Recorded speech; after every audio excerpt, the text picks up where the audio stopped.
Okay, good evening, everybody, and welcome to tonight's Finance Committee meeting for April 20th, 2022. It is about 6:30 p.m. How about a roll call? Kathy? Recording in progress. Joe St. John. Here. Damon Capel. Here. Tim Goes. Here. Marie Neff. Here. John Grumney. Here. David Martin. Here. Cindy Cooper. Here. Thank you. Everyone present. Okay, let's take a look at the minutes for our last meeting, March 16th, 2022. Any corrections or a motion to accept? Motion to approve.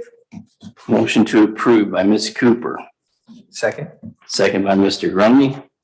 Further discussion? Roll call, Kathy? Cindy Cooper. Yes. John Grumney. Yes. David Martin. Yes. Marie Neff. Yes. Joe St. John. Yes. Tim Goes. Yes. Damon Capel. Abstain. 6 yeas, 1 abstention. Minutes approved. Okay, let's go to our first item on our agenda this evening. We have the space planning and utilization report and project. We're going to defer to Mr. Hennessy and Mr. Piles. They have a presentation and a guest for us. All right, well, thank you, Mr. Chairman. Mhm. So the first two items are related to each other. We do have a representative from Management Partners here to speak to one of the items. So I'll try to cover both, but call out particularly why Dave Collinsworth is with us here today. So as you know or may know, the city did complete the acquisition of the two new buildings, closed on those last Friday.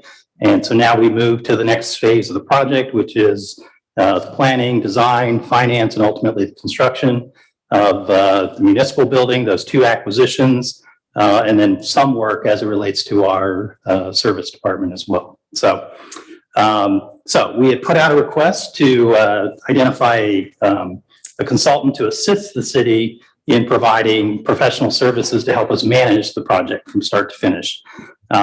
They call that an owner's representative. And we do have from Management Partners a proposal which you have in your package today that spells out what they would do to help us through that project. You have a partnership agreement in front of you. We're going to ask the Finance Committee, staff's going to ask Finance Committee today to recommend a council approval of the first step of that plan later today. That would get us through the planning piece of it. And again, I'll let Dave talk a little bit more about how he envisions the role of the owner's representative. But I have added to your desk there, we did just receive a proposal from the planning or the architecture and design firms, MS Consultants.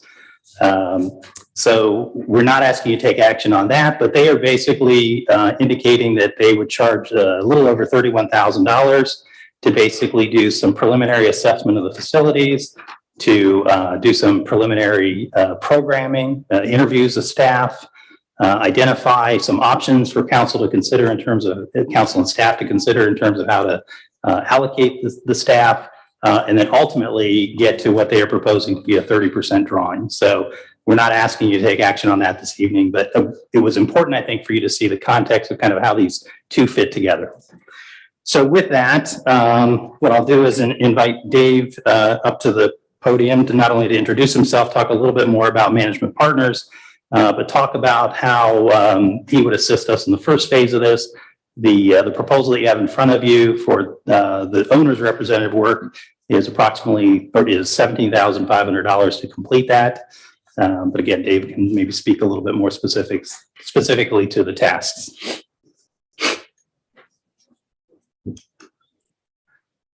Thank you, Daryl, and good evening, Council. Again, my name is David Collinsworth, and I'm here on behalf of Management Partners, which is a public sector management consulting firm based out of Cincinnati. We have offices also in California. We are exclusively a public sector consulting firm, so we do work with local governments throughout the Midwest and really nationally. Founded by some former city managers, and some of you, if you recognize perhaps my name from just up the street or down the street, served for 13 years as the city manager of Westerville, Ohio. Prior to that, about 20 years worth of local government experience in other Ohio municipalities, mostly in Western Ohio and the Dayton metropolitan area. So I've been around city government for about 32 years. And again, the last 13 in Sunbury's largest suburb down the street in Westerville. So it's my pleasure to be here with you this evening to talk a little bit about this proposal that is before you. We were contacted by the city probably back in the late winter, early winter rather, right after the new year about putting forward a proposal regarding your building projects. And the idea and the concept is really kind of a four-step approach to looking at your existing facilities, looking at the buildings which you have acquired, and then how does that all fit within the operational needs of the city kind of in the intermediate term. We know that some areas growing pretty rapidly. You'll be having service demands that will correspond with that. And so the idea is to put together some facility plans for you that will help leverage and maximize the facilities you presently have, as well as those that you have already begun to invest in. So the way the management partners typically likes to structure these is, and we look at ourselves as kind of consultants to local governments, and we like to kind of frame things in terms of a partnership agreement, which is kind of the overhead agreement, if you will, that structures what our role is in assisting our clients, helping them to accomplish what the specific tasks are. And then from there, we develop a specific kind of project plan, which is the second piece of the proposal that you see before you, which is specifically the facilities space plan, project plan number one, which would be one of the four components of your facility work. With this, we anticipate, as was noted by Daryl just a few minutes ago, that we anticipate that this part of the project, which would involve identifying, looking at your facilities, identifying your space needs, and developing the programming for the departments that are going into the existing space and the new space that you hope to create. We expect that this first phase, this initial phase would be a cost not to exceed of $17,500 to do this work. And we would collaborate with the architectural team or firm that you select to develop your preliminary plans for this space. The way this agreement works is, we would do for each particular phase that we do a separate little project plan that we would enter into a separate little sub-agreement for. But the master agreement, I would highlight, does anticipate that for some reason, if the city of Sunbury is not satisfied with the performance of management partners in any way, shape, or form, there is a no fault clause that in 15 days notice you can terminate the contract. So it really doesn't bind the city any more than the work that we've just immediately completed. So it gives you great flexibility and ability to manage this project and this work as you see fit. So I'll probably stop right there and ask if there are any specific questions pertaining to either what Management Partners does, my background specifically, or the terms and conditions that are found in the agreement that you have before you. So if I could jump in before you ask Dave any questions. So Dave outlined a lot of the things that you think probably the architect is going to take care of, but it's important to note that the owner's rep is basically there to represent the city's interests, make sure that the project is delivered on time, on or under budget. The deliverable at the end of the day are all of the deliverables that are committed to by the architect. Management Partners would be keeping them on task, keeping staff on task, making sure that council is informed along the way. So we'll be working collaboratively together. But again, ultimately, it kind of assists us in holding people accountable, sticking to the deadlines, making sure the project gets completed. So with that, Questions for Dave? And if it helps, any in terms of, my background, we, in the course of my 13 years in Westerville, there wasn't a year that went by that we didn't have some project of some significance, anywhere from a $1 million renovation of a certain facility to a $22 million addition to our community center. So, and everything in between. So I've had a lot of interface with architects, with engineers, with design teams, and so the project management piece and interfacing with the construction project and those related things, I'm well acquainted with and have a great deal of comfort in dealing with. So, Do you ever, are we allowed to ask questions now? By all means, go right ahead. Okay. Do you ever have trouble with the customer going directly to the contractor and sidestepping you, hence creating confusion in the process? well, I would say that in my prior experience, the city was the customer. So, but we tended to use, more often than not, we tended to use an owner's representative, particularly for the larger projects. If it was, $10 million project or greater, which we had a handful of, we would typically use an owner's rep to be the interface between the architect and the general contractor. Right. So in terms of when you say having the owner going directly to, and in my prior experience, that owner would have been me. Right. I understand that. I just could see that creating some confusion and an issue. So I need to know that they're comfortable with the idea of working through such a representative, and because they're basically handing off some things that they're going to be held responsible for. I think the key to that is good communication between management partners and city staff. Right. Because, Okay. I anticipate that there are going to be project progress meetings on a regular basis, whether those are weekly or biweekly. Just depends on where we are in the status of the project. But those project meetings, they may include city staff or may not. That remains to be seen. If they do not, obviously, there'll be some degree of communication and reporting back between management partners, us, and the city, so that you're kept abreast of what's going on. It's entirely possible that there might be a circumstance where for whatever reason, maybe the contractor is closing a road that information wasn't shared with the city in advance or something like that, where you're going to have your police department's going to want to communicate directly with the contractor because of an imminent circumstance. And that's understandable. That's going to happen from time to time. Can I add in here really quick? So we met with Dave, Tim and I met with Dave probably 6 months ago initially, and then had a really good meeting. He shared a lot of information about Westerville. And then we had this opportunity present itself with the Newman building. And this is as Daryl's coming on board, Dave Parkinson's leaving, find out Kathy Belcher is leaving. We're thinking about, okay, we're getting ready to make the single largest purchase of real estate that we've ever done. And I felt like it was really important that we gave our staff the support. I often refer to you as a staff augmentation firm. That's probably not the right term. But I think what we're paying for here in this early phase of the project is, and planning is everything, right?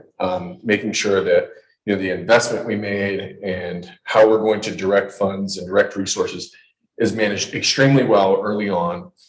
I think we're paying this money to management partners for the things we can't see yet, for the experiences we don't have. And Dave in particular and his firm are primarily, highly tenured, experienced city professionals, everything from financial advisors and municipal advisors to engineers and land planners, and they have that knowledge base that they can lean on. So there is going to be direct communication between Daryl and Steve and the police department and the engineer. I mean, we don't want there to be a bottleneck, but we definitely need management partners in the room when we're meeting with the engineer. Simply as, I'll call it an insurance policy or a check to make sure that we're all in alignment moving forward. And I think the other part is, you know, it's not a lot of exposure early on. We may elect to extend the relationship as we get into, you know, detailed engineering and then going into construction. But if I could macro level this really quickly, this, we don't know the cost estimates yet, but we've already spent $1.2 million, right? We expect that to probably at least double in remodel cost and shifting sites around. So we have the municipal building, we have the 2 Newman buildings, and we have all of the services buildings that are in scope for this particular project. And what we plan to do, to fast forward to the very end, is take all of these costs, including the capital cost, the soft cost being, you know, planning firms, design, engineering, architects, engineers, attorneys, municipal advisors, all the costs that go into the project. And at the end of the day, even though we're paying cash out of pocket along the way, taking that and bundling it into a bond. So then we have one package that says we paid this amount and it gets paid over, I'm just using a term like 10 years, as opposed to us depleting all of our balances down to zero. The planning portion of this is critical, I think. I think that's what we've heard from staff. I think that's what we've heard from in our meetings with Delaware City, who just went through this. Get it right on the front end, deliver on time, on budget. We're shifting all the staff around. You know, that's going to happen over an 18-month period. And that is a significant disruption if anybody's ever worked in an environment where you have to move and work at the same time. I think we need that aerial support, and at a minimum, really good plans going into it.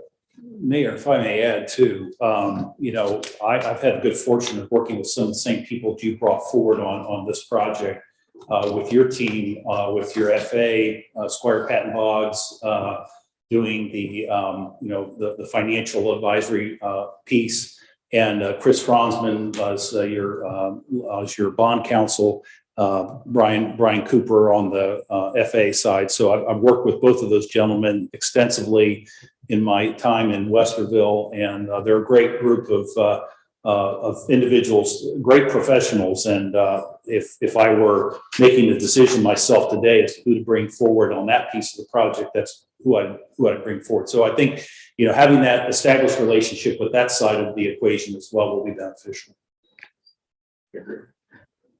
I just have one question, Mayor. Thank you very much for the background on that. I appreciate it. Puts a lot in perspective. You know, I understand it clearly.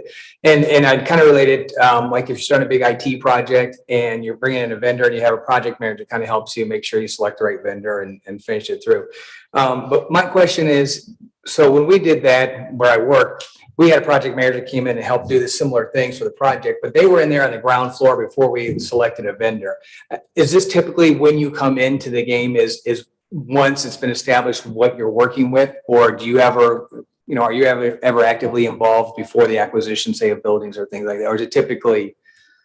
I'd say it's all of the above. We've had, you know, some projects that, you know, where in fact we would bring, you know, we would select an architectural firm to come forward and to work with.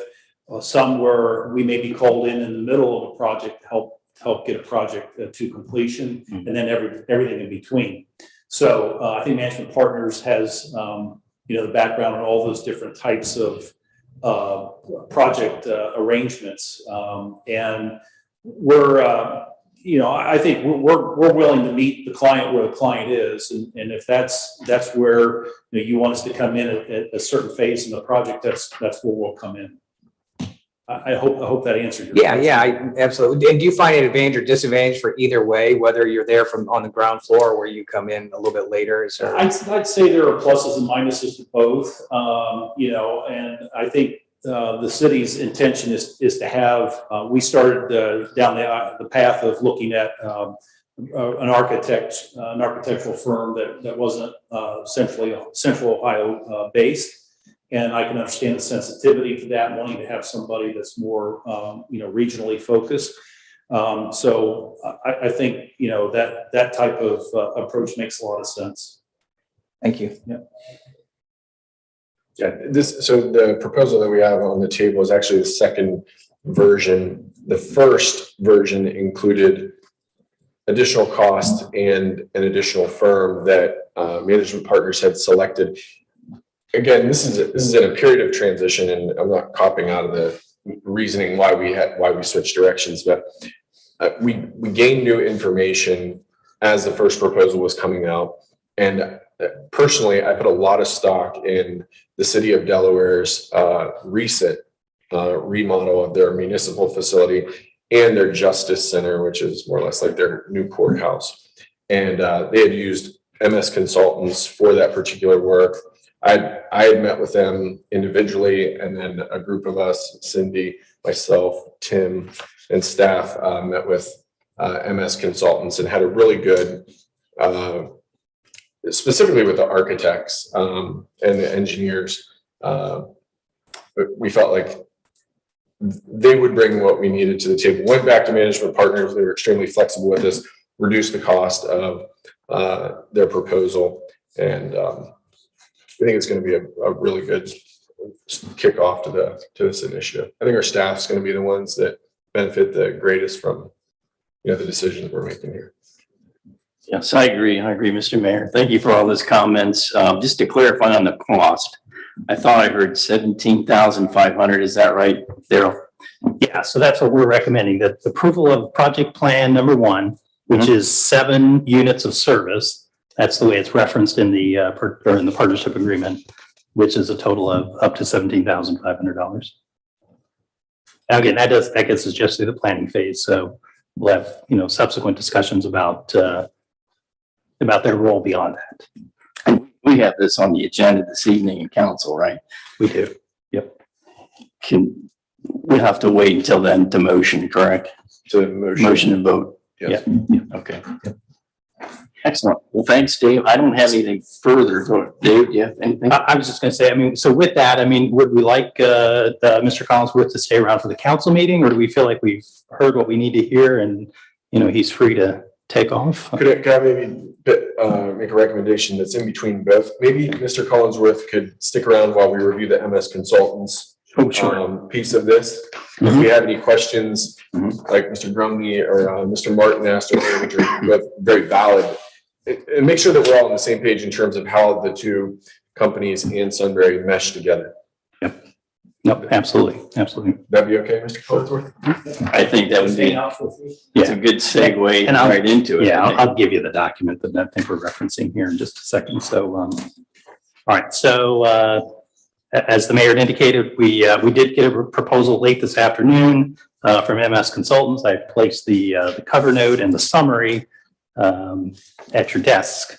So they are proposing a 4-step process to basically get through the planning stages. So if you'll flip to the back side of their letter, you'll see the 4 broad tasks that they've outlined and the costs associated with each one of those. So the 4 tasks total up to $31,500. And like I said, that gets us all the way to the 30% drawings on the space plan itself. Now, is one of the things the mayor and the other council members heard directly from MS is their process involves engaging staff and leadership in discussions about what the needs are. And that involves an interviewing process. They'll also be doing some assessments of the facilities. They talk about bringing in at this early stage, they'll have architects, they'll have the structural engineers, and they will have the mechanical engineers all in the building, all in the buildings, basically looking at what is the current state of play, what will need to be improved. And then ultimately they'll design around what we identified to be the programming needs.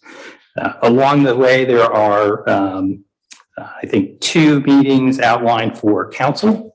So after they've done the interview process and developed some bubble drawings, I think that's the first time that we would be back, not only to brief the stakeholders, so there'll be some briefing for staff, but also then to brief the council members directly as well. So you'll get a chance to weigh in on whether or not you think they're headed in the right direction. They'll take that information back, and then they'll start to do, again, what they call the 30% drawings, starting to fit in the mechanicals, moving the walls, which ones can be moved, that type of thing. At that point, they will also identify what they believe to be the preliminary costs based on the term better than I do, a professional costing organization. Basically, they'll have a high level cost associated with what that option might look like. Having said that, I mean, that won't be the final number. We'll obviously have to have the final drawings in place. We'll go out to bid, and then we'll have a real number. That's all, a year out from now. Just real quick, I think there's a point of reference here for those who were on council last year. The probable cost that we had from CT and the different options for the municipal space remodeling, that's what we're trying to get down to, is just high level estimates based on current construction trends and engineering costs. Yep. Thank you. They are indicating that, if we stay on schedule with council's approval, that they believe they could get through all, and council approval being in early May. So maybe the first meeting in May, and quickly getting to a contract. They believe This May. this May. Yeah, I'm sorry, this May. They believe that they would be through this early design portion and to the 30% drawings by the mid-June timeframe. Let's say the late June timeframe, which is the schedule that we had originally spelled out for management partners as well as the architect itself. So that would keep us on pace. Now, again, that's not the final drawings. Once we have signed off then on those preliminary drawings, then they'll go back and do the detailed stuff. And, then we'll have bid documents ready, and that type of stuff will all happen over the course of the summer and early fall. When you say 30% drawings, is that the same as preliminary drawings? Are you? Well, I think what I've learned is that people use different terms to describe these, because the architect even said, well, some people call it the schematic drawings. Okay. Some people call it the 30% drawings. Schematics. Yeah. Okay. So, One way, like an analogous situation would be, if for anybody who's familiar with the planning and zoning process, typically you get a diagram. It's not engineered. It has some ponds on it, some trees, a road, and it's pictures on a page. Dave Parkinson always just say they're just lines on a page, right? And that's exactly what they are. I mean, when you really get into the engineering component and you're like, okay, now we have to retrofit the entire HVAC system, or tear down walls, or this was a support wall and we had it removed in the concept drawing. Hopefully you're vetting some of that stuff early on, but it's not so far down the path that we're making decisions, and then you get into engineering and things are just totally out of whack. Yeah, lines on a page, cartoonish, maybe a little better than cartoonish. Conceptual, just to give you that broad view. Okay. Yeah. Cool. Thank you. and then the other thing I'll note on the proposal, you'll see below the grand total, there is a price associated with some 3D scanning. That is not envisioned to be a part of the first phase. What they'd indicated to us, so they just wanted you to at least know that they could do that. The architect indicated to me he thought that probably the only building that may need it might be the municipal building. We do have good drawings related to Newman's building and the other buildings. Well, the service department, a lot of that is demo, so it's you don't need the 3D scan on that. And the other facility, again, mostly storage. So I don't think a 3D scan is going to be necessary. But again, that's a decision for a later day. A 3D scan would be necessary where you've added things that aren't necessarily represented in a drawing, an architectural drawing, like the municipal building. If we pull out the blueprints, they don't match what is there in reality. There's new walls there, and the HVAC, outlets and inlets and electrical outlets don't match. Ceilings. Exactly. Exactly. So again, we're not asking for any action by the Finance Committee or Council this evening on this item. If you've got thoughts and you want to share those with me, let me know, and I'll certainly circle back with the architect. But I think we're hoping that we'll be in a position to bring this back to Council for the first meeting in May. One more question on MS. You toured some of our facilities with staff, and maybe you can tell us just in general who was there, who they interacted with, how the meeting went.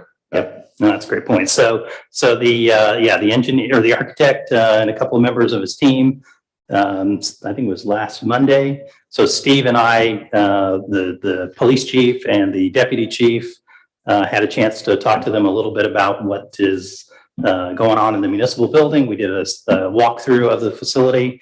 And, I think they got a clear sense that the police department is in desperate need of some space and that the first floor is also in need of some updating.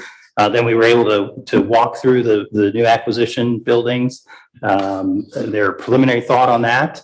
And after hearing from the chief and the deputy chief in terms of what they thought their needs are. Now, again, there'll be a more detailed discussion with them at a later point. But, I think they think that there's a lot that they can work with in that front building. And by a lot, meaning that the front does look like it's in pretty good shape, probably accommodates most of the needs. In their minds, they think most of the design work is probably going to happen in the back spaces. And then there's still some question about what we're going to do with the service department in that second building. So unfortunately, Brad wasn't able to join us for that. So he didn't get a chance to give them some more insight, but they're very optimistic and excited about this project. I know MS Consultants would love to work with the city. Yeah, and then the reason we do have some kind of pressing time constraints here is because, if I'm not mistaken, Joe, 1 year from the date of our closing of the purchase, we have to have our work bonded. Is that correct? I think it'd be a little flexibility there. Yeah, there's a little bit of flexibility. I would say our target is probably February of next year. Yeah. March of next year to have everything buttoned up and, where you're in contract with construction firms to go out and do the work. And that would be eligible for a bond. There is a backstop where things do not become bond eligible. In other words, if we purchase the property in April, if we wait 18 months to try to bond this, we're in jeopardy of not being able to do that. Yeah, so the preliminary plan that both MS and Management Partners has seen basically has us to the construction phase by April of next year. Okay. If we can get there. Excellent. May I ask a question? Sure, Mr. Martin. Does Management Partners have a working relationship with MS Consultants at this point in time? Do you have a history with them? I guess I'm asking. I'm not sure I can answer that question completely. I'd have to really do some checking on that to see. I'm not immediately aware of any projects that we've done specifically with MS, but they're a well-known, well-established firm here in Central Ohio. Yeah. And I know many of cities around the area that have worked with them. So I don't anticipate any issues on that. Well, I didn't get a sense of shock from your look on your face of, oh no, not MS. I just, but yeah, they're a reputable firm. what we're asking you to do is Sorry. a pretty big deal, and especially for us spending that kind of money. But I didn't know if you had as an established Yeah, not really with Management Partners, Okay. I don't believe. I mean, I will check to verify if there's anybody that had any of the other team members that have had any experience with them. Okay, thanks. Thank you, Mr. Martin. We are up against some time tonight, so I think we need to move on. Anything else? Any other questions? Any questions? Do you feel, does the finance committee feel good about moving forward with Management Partners in our council meeting? Taking action? Okay. Yes, I'll be in favor. Yes. Mr. Collinsworth, we appreciate you being here. Thank you. It's my pleasure. Yeah. Daryl will be in touch. I'll forward, there's more detail from MS. I'll forward that on to you and I'll send it to council members as well. Thank you. Thanks. Thank you, Mr. Collinsworth. Thank you, Dave. Okay, very good. I think that takes care of our agenda item on space planning and utilization project. Credit card discussion, just briefly, I think Kathy and Steve were looking for some direction from us on a potential maximum amount and in order to pursue and craft their credit card policy. Is that correct? Yes. Any other comments on that? It's between 500 and 1,000. How much do you want it to be and what repercussions might there be if it's misused? I think, Joe, you've had some discussion with them about that, right? Yeah, I'm trying to think. I mean, we're building the program from scratch. mean, one thing I'll say is that, you know, for lack of a better term, our supervisors have access to lines of credit. It's just not credit cards, you know, with different vendors in the area, Kiwapa, Best Hardware, Napa. So, I mean, they know how to track expenses and, you know, submit receipts and things of that nature. I mean, I would lean towards $1,000. I mean, $500 is fairly low. I mean, for example, if somebody needed to go out of state for a training or something, you wouldn't be able to use that for a hotel and meals and things like that. That's just one use case. Is that a reasonable comfort level? We'll Is get that it too- ready and bring it back next time. Not too high? And how many folks are we talking about? So 3 of you, are we talking Dale, Brad, Chief, Dale, Brad. Deputy Chief? That, or we have 1 or 2 central cards that we issue to somebody when there's that need. So not assigned to an individual? Right. Did we lean that direction versus having individual cards for a reason? We can do it. It's going to depend on which bank we choose and how they want it. Okay, So let's find out if we we'll can put that do it in the that way. policy. Because one bank, First Commonwealth, wanted us to have personalized cards. Right, that's how we do it. And because then you could track it. Right. If we have general cards to the village of Sunbury, I'm not sure First Commonwealth would do it, but we might go get Chase or another bank to do it. Yeah, the only thing is if things get really dicey and they can, you know, in bad situations, somebody grabs a card, somehow gets a hold of a card, isn't on camera, you have to try to figure out whose it was. It's typically a little bit easier to mitigate those types of situations. We're placing a lot of trust in people. I think that's the right thing to do. But we've got to have the checks and balances, submit your receipts on time, have a supervisor sign off, whoever that is, validate that they're good, and then submit the expenses. When I've used organizational cards before, anybody that wanted to use them, as long as they were approved by the department or whatever to use them, could, but they would have to sign them out and sign them back in, so that it was very easy to tell who had possession of the card when a transaction happened. So, I mean, that's a potential way to mitigate that, although personalized cards seem simpler, maybe. I don't know, not as flexible though. Let's see what I can get the bank to you. Okay. Because I know that she wanted a resolution. So once I get direction on where we're going, we'll see if she'll do it this way, or we have a relationship with Fifth Third. We also have a relationship with Chase, so we'll see what we can do. Okay, is that enough direction from this body? Okay. Okay, very good. Let's move on to the next item on our list here, the Sunbury Parkway District Level Planning. I think Mr. Hennessy and Mr. Piles have some information for us. Yes, Mayor, I don't know if you want to introduce this and I'll just talk to the chart, or. Yeah, I'll tell you the authentic, real version of the story, and hopefully you can appreciate it. About 3 months ago, I woke up and sweating in the middle of the night and about had a panic attack because I felt like we were behind on planning. And One of the many. yes. Me too. And so when I initially said, I think it was to Daryl and Steve and Tim, is we need to get a strategic plan in place right now. And I started making some phone calls after having a lot of great discussion over the past few months with various firms and other municipalities and Morpsey and One Columbus and all these different institutions. It's like, okay, there's ways to chunk this up as opposed to we spend hundreds of thousands of dollars on a strategic plan that's going to take 2 years. There's ways to boil it down. And so if you think a strategic plan is kind of the comprehensive look at the city, where have we been, what are our growth patterns, where do we want to go, what's our utility usage, population demographics, land use characteristics, social well-being, all these things that are boiled into, what can be a very, very thick document. And if you don't update that regularly, sometimes they become sunk cost. Sometimes they can be used against you by developers, like, well, we're pointing to your strategic plan. We point to your strategic plan. But that's not what I wanted to get into, is a paralysis analysis type situation.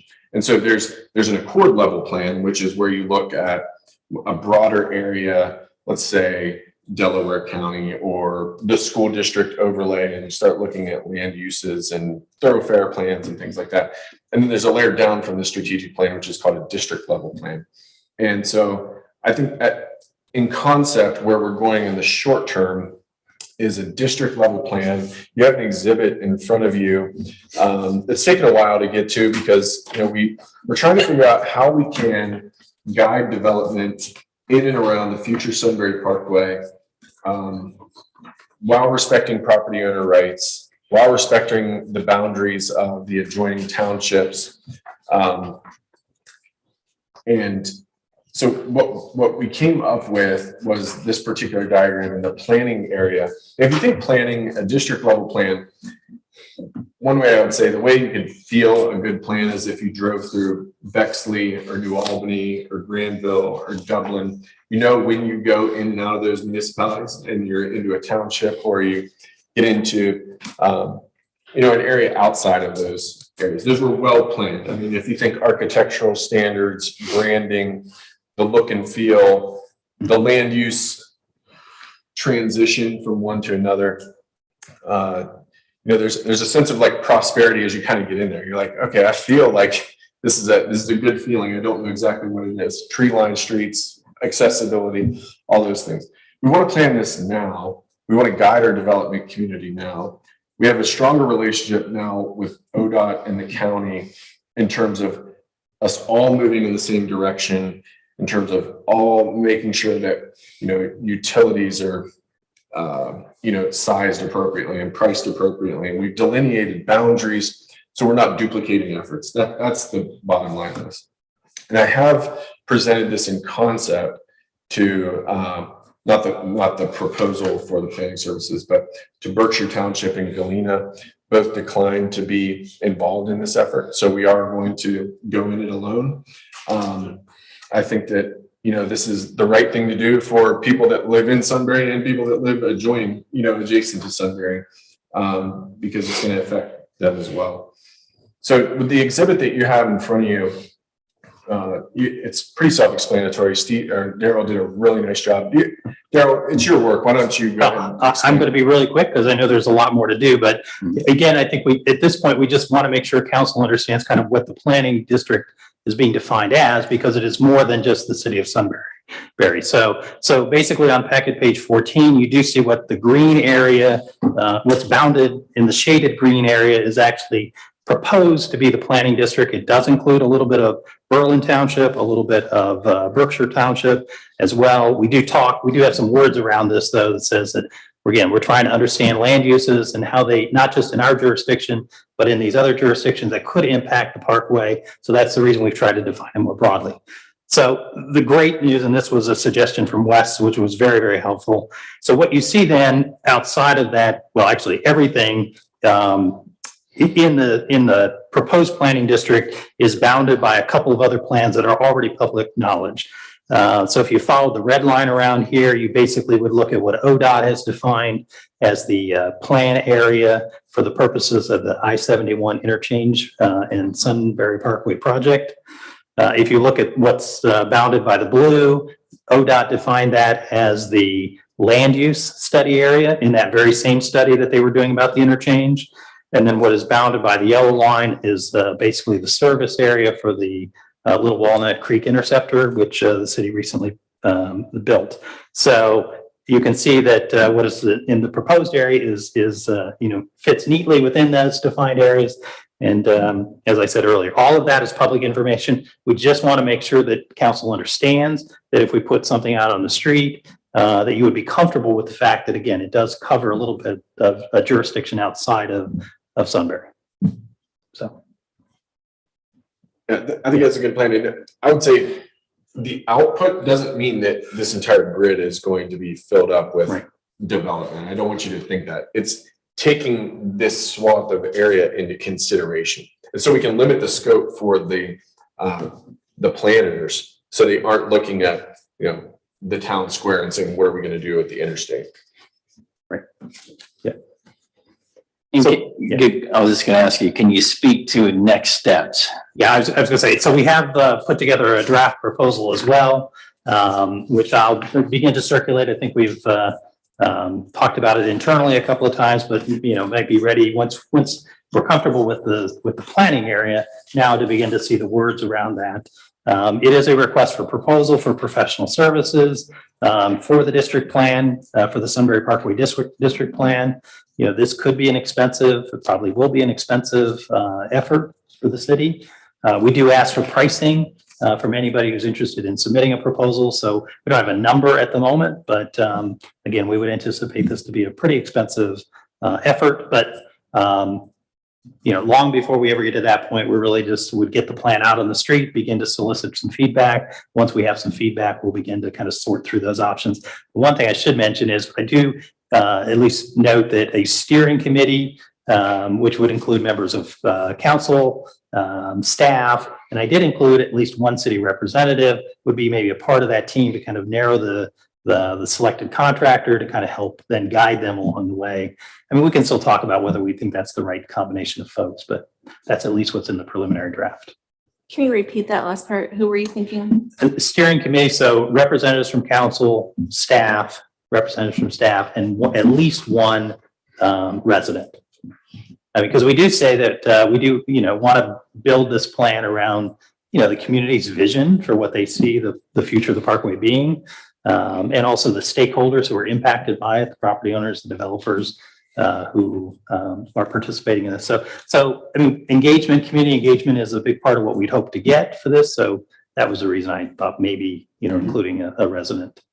But Yeah. again. Mr. Mayor, can I ask just clarification? I'm sorry if this is naive and expect, but so this is essentially making sure eventually this project will help us map out so that if there's building plans or we have this big parkway coming through that we're organizing, we're not just popping up a building here or permitting someone to build development there and it messes with what we want to try to do as a city, Right. as a community, Exactly. correct? Mhm. Yeah, I mean, maybe it what it says is it wants to identify the desired future land uses. It wants to, understand the transportation network within this area, with the help of ODOT and CT consultants. Connectivity, that's an important part. How do we make sure that this, connects our community? Multi-use trails. huge piece. Exactly, yeah. I would say that Yeah. over and Big over. time, yeah. What's the design characteristics that we would want to see in this particular area, the density, the types of uses.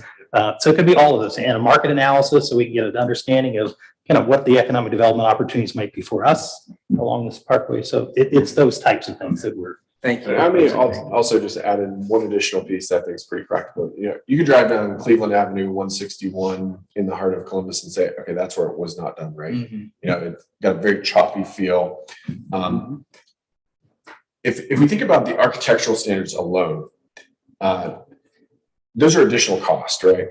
I'm not proposing that Sunbury residents should subsidize that or pay for that. I think there should be really clear and defined parameters for the development community in this area that every year they pay $1 million towards, fence, landscape, median, flowers, trees, maintenance, things like that. And so you've got a little bit of an engine behind it, a very minimal tax bill for that development community that's going to benefit from the Sunbury Parkway, but it's not placing the burden back on the existing residents.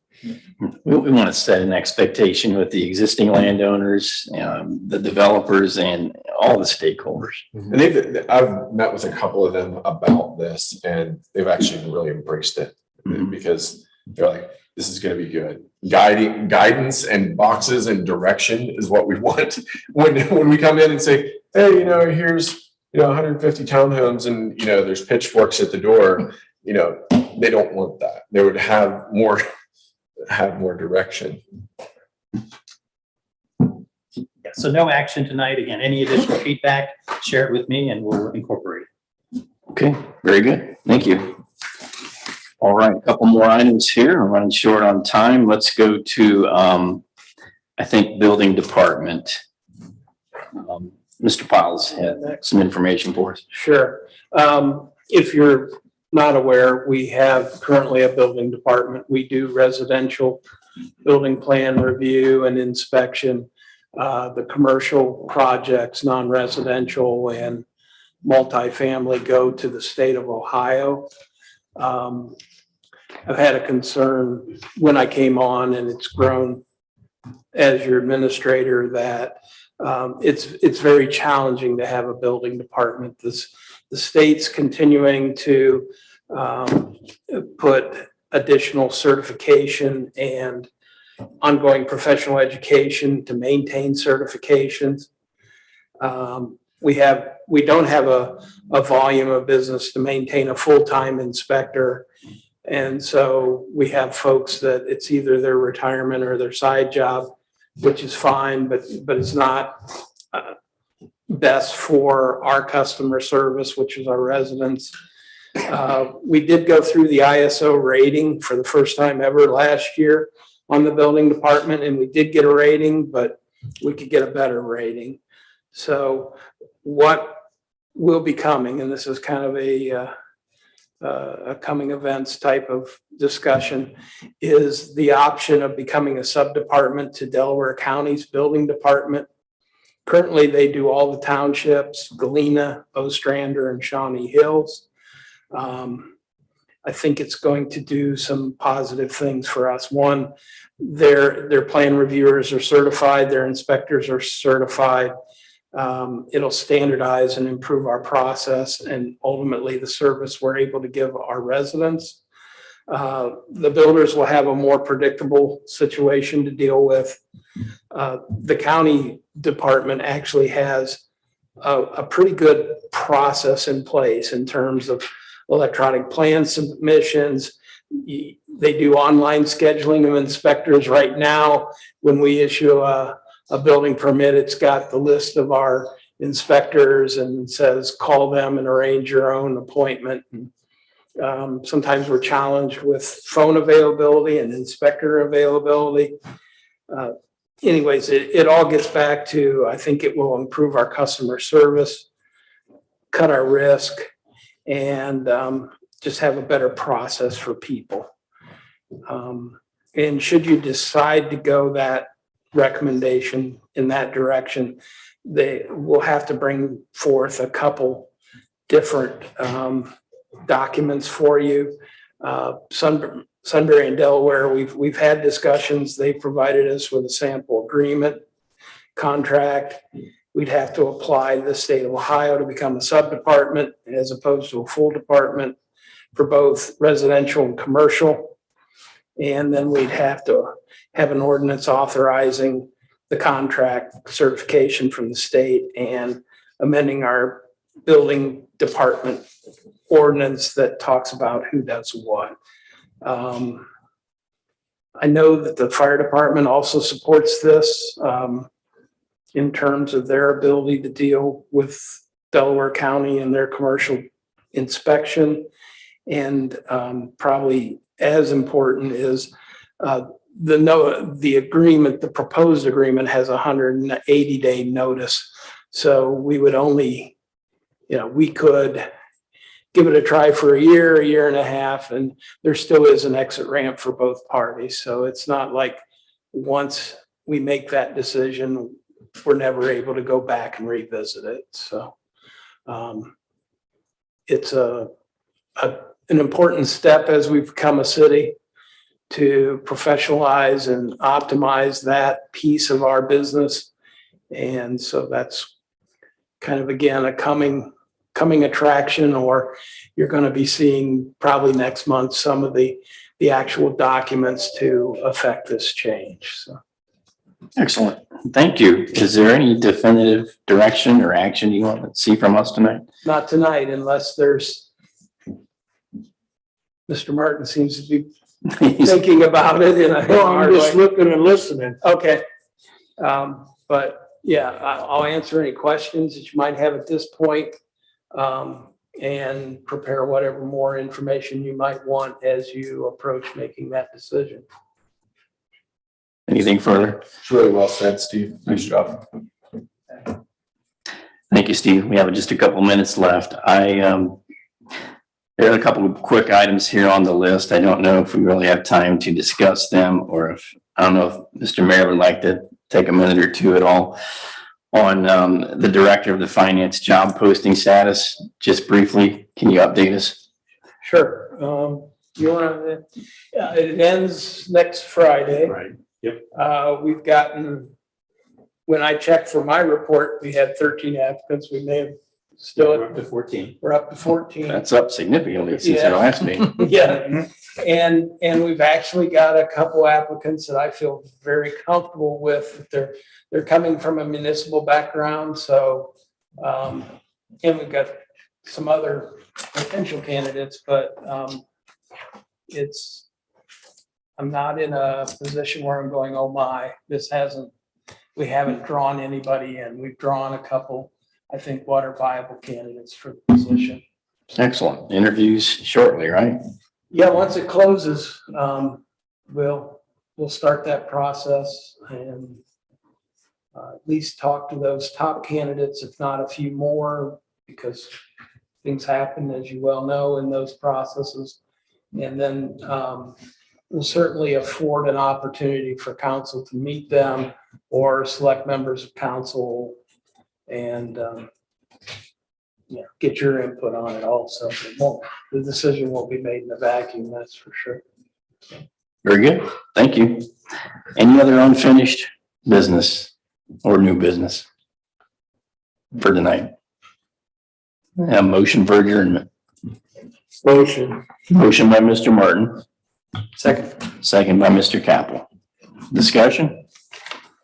Roll call, Kathy. David Martin, Yes. Damon Capel, Yes. Tim Ghost, Yes. Joe St. John, Yes. Murray Neff, Yes. John Grumney, Yes.